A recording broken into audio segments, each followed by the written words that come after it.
सभी प्यारे मित्रों को मां नर्मदा के इस पावन तट पर मां नर्मदा के दर्शन कराते हुए रोज की भांति हमारे मित्र अशोक भाई गुर्जर और हमारे साथ में हमारे दादा भी जो आपको दिखाई नहीं दे रहे हैं, कहीं ना कहीं व्यस्त है वो। तो दोस्तों माफ़ी चाहेंगे हम आप लोगों को, पिछले 2 या 3 दिन से आपको मां नर्मदा के इस पावन और पुण्य तट से दर्शन नहीं करा पा रहे, उसका हमें खेद है। तो लेकिन आज हमने मां नर्मदा के इसी तट से आपके दर्शन हमारे चैनल रेवा दर्शन के माध्यम से कराए हैं। और आज का हमारा जो विषय रहेगा, जो बातचीत, जो हमारी चर्चा रहेगी, वो विश्वास और अंधविश्वास को लेकर रहेगी। अशोक भाई, तो आप इसको अंजाम देंगे, थोड़ा सा हम भी आपका सहयोग करेंगे। अगर बात विश्वास की करें तो विश्वास एक ईश्वरीय रूप है जी। आजकल लोगों में विश्वास की कमी नज़र आ रही है जी, है ना। विश्वास को ऐसा मजबूत बनाना चाहिए। सबसे पहले तो खुद पे विश्वास करना सीखे जी। जिस तरह एक छोटे बच्चों को विश्वास रहता है, अगर आप उसकी माँ के या पिताजी के गोद में रहता है तो वो उसे विश्वास है कि ये गिरने नहीं देंगे मुझे जी। तो ऐसा ही विश्वास हमें अपने ऊपर भी होना चाहिए जी। तो उस ईश्वरीय रूप को हमें पहचानना होगा। और हमारे श्रोता ललायित है आपके मुख से सुनने के लिए कि विश्वास और अंधविश्वास को लेकर कुछ चीज़ें उन्हें प्रेषित करें हमारे चैनल रेवा दर्शन के माध्यम। तो अशोक भाई शुरू करिए, दादा भी कुछ शब्द बोलेंगे बाद में। नर्मदा यार दोस्तों, आप सभी को माँ रेवा के हम पहले तो साक्षात दर्शन करा रहे हैं चैनल के माध्यम से। और प्रतिदिन हमारा ये कर्तव्य बनता है कि माँ नर्मदा के हम आपको दर्शन कराएं और चैनल के माध्यम से। और हम विभिन्न प्रकार के सामाजिक मुद्दों को लेकर आप सबसे चर्चा करते हैं। तो आज रामानंद भैया ने बहुत अच्छा विषय छेड़ा है। ये जो विषय है ना, यानी विश्वास और अंधविश्वास, यानी रिलीजन और सुपरस्टिशन जिसको बोलते हैं। रिलीजन यानी धर्म होता है और सुपरस्टिशन यानी एक अंधविश्वास, अधर्म।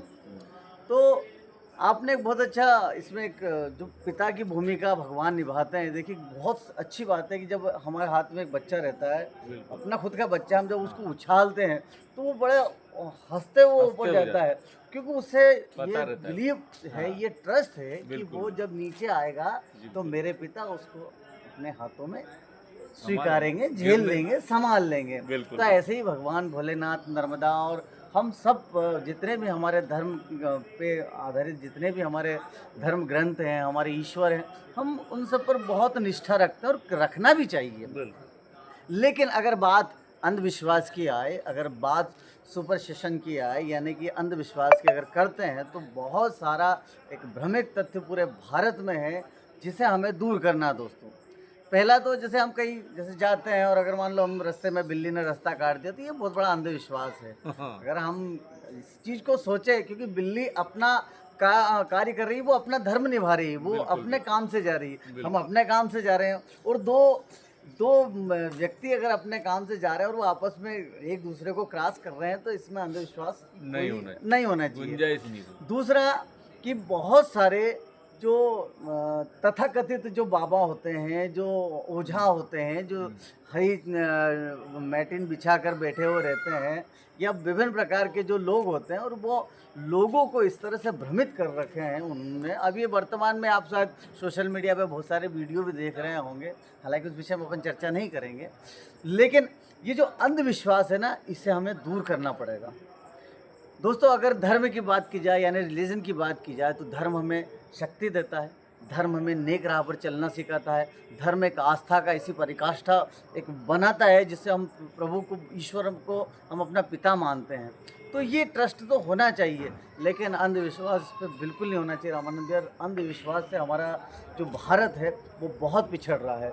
अन्य देश इस चीज़ों को देखते हैं ना, जैसे कि कहीं नींबू काट के फेंक दिया, उस पर लाल पीला कुछ लगा दिया, फिर किसी से बोल दिया कि आप ये कर लो, वो कर लो, इससे आपका ये हो जाएगा। तो ये सब चीज़ें ढोंग है, ये अंधविश्वास है। अंधविश्वास से बाहर आइए, धर्म को पहचानिए, रिलीजन को पहचानिए, ईश्वर को पहचानिए और अपनी निष्ठा के साथ अपनी भक्ति को कीजिए। लेकिन अंधविश्वास में उस भक्ति को मत कीजिएगा, उसमें हमारा आर्थिक नुकसान भी है और हमारा शोषण भी हो रहा है। शोषण वो बाबा कर रहे हैं, वो ओझा कर रहे हैं, वो लोग कर रहे हैं जो ना तो, अगर उनके बैकग्राउंड के बारे में अगर आप पता करेंगे ना, तो उनका खुद का भी भला नहीं हो चुका है, लेकिन वो आपको बता रहे हैं कि आपका करोड़ों का फ़ायदा हो जाएगा, जबकि वो तो रोड पे ही हैं।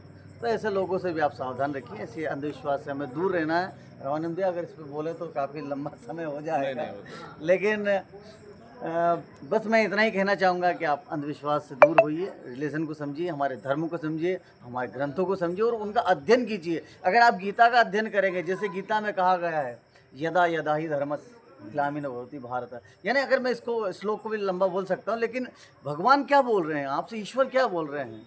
ईश्वर बोल रहे हैं कि जब अधर्म की हानि होगी तब मैं धरती पर प्रकट होऊंगा, मैं इस अधर्म को दूर करूंगा। बिल्कुल। तो ये जो चीज़ें हो रही ना, यदा यदा ही धर्मस्य, मतलब कब कब अधर्म की जब हानि होती है होगी तो ये धर्म की, हाँ, तो ये अधर्म की हानि हो रही है, तो आप इससे सावधान रहिए। तो दोस्तों आज के लिए बस इतना ही। रेवा दर्शन पे हम वापस रामानंद भैया के पास चलते हैं और पॉजिटिव वे में चलते हैं।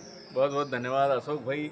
आज आप आपके अपने चैनल रेवा दर्शन पर हमारे दर्शकों को दर्शन माँ नर्मदा के कराए, और जो विश्वास और अंधविश्वास को लेकर चीज़ देखने में आया है कि अच्छे बड़े बड़े वीआईपी लोग, नेता राजनीति में जो लिप्त हैं, वो भी अंधविश्वास के चक्कर में आ जाते हैं। तो ये सब चीज़ों से दोस्तों अपने को दूर रहना है। कोई ऐसा अंधविश्वास नहीं, जमाने में कोई शक्ति नहीं है ऐसी अंधविश्वास की अगर बात करें तो जो पावर, पद और पैसा दिलवा सके, है ना। और बात अगर विश्वास की करें तो विश्वास में ईश्वरीय रूप है, वो शक्ति है। अगर आपके अंदर सेल्फ कॉन्फिडेंस अगर है तो आप चाहे कुछ भी कर सकते हैं। दुनिया में ऐसा कोई काम नहीं जो अगर आपको खुद के ऊपर विश्वास है वो आप नहीं कर सकते हैं।